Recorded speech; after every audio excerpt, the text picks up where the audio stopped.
ГСП онлайн. Городские новости сейчас. Среда, 10:00, 19-е заседание Горсовета Ухты.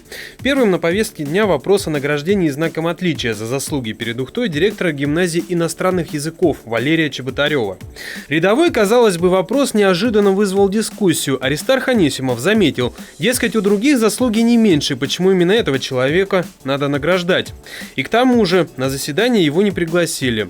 О том, что есть гимназия сегодня, выступила начальник управления образования. Это руководитель, который первый создал на территории нашего муниципалитета инновационное образовательное учреждение, гимназию иностранных языков.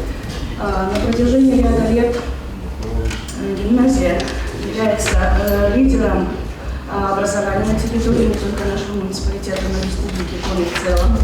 В итоге большинством голосов проголосовали, что награды достоин. Без долгих обсуждений прошли другие вопросы. Камнем преткновения стало обсуждение изменений в правилах землепользования и застройки касательно поселка Шудаяк. Точнее, дороги, которая проходит по одному из берегов. А ее предлагается укрепить, внести в план и сделать дублирующей для подъезда к определенным земельным участкам. Но дорога идет поверху обрыва, укрепительные работы недешевы, да и вопрос о том, как это скажется на экологии, более чем открыт. Есть реальная дорога, вот еще раз говорю, вот когда прокладывали запасной водозабор сюда, надо смотреть на месте ту ситуацию, которая есть, и относительно ее строить перспективный план.